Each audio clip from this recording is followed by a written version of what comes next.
Mahigit kalahating milyong piso halaga ng mga ecstasy tablet ang nadiskubre sa isang padala sa Parañaque Central Post Office. Panoorin niyo pong pagtutok na ito ni JP Soriano. April 18 nang dumating ang package na ito na nakadeklarang make-up mula sa Denmark dito sa Parañaque Central Post Office. Hindi nakasulat kung sino ang sender. Ang consignee o pinadalhan ng package ay isang Jesus Rumbawa. Pumunta kanina ang consignee para kunin daw sana ang kanyang package. Pero nang buksan ito sa kanyang harapan, may ibang tumambad. Noon pong nagpaalam kami, nabubuksan, tinanong ko muna siya. Sabi ko, "Sir, ano po bang laman nito?" Sabi niya, "Make-up." Pero sa pagkapako po, parang may suspecha na ako na parang tabletas na droga or ecstasy. Agad inalerto ng customs officer ang Parañaque Police at ipinablatter sa barangay ang nakita.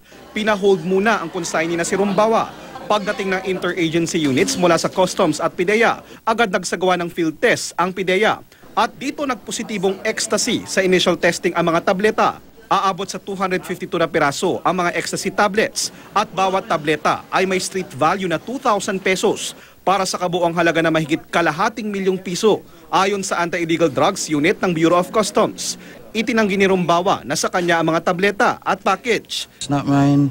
That's it. I'll just wait for my lawyer. Pero nang tanungin kung bakit siya nasa postal office. Meron ka ba ini-expect na padala in the first place? No, I just received that letter and then I just got it. Hindi rin daw niya alam kung sino nagpadala ng package. Kaya nang siya pumunta, dala niya yung notice. Presented as well as the identification na dala niya. Naharap sa reklamong paglabag sa anti-illegal drugs si Rumbawa.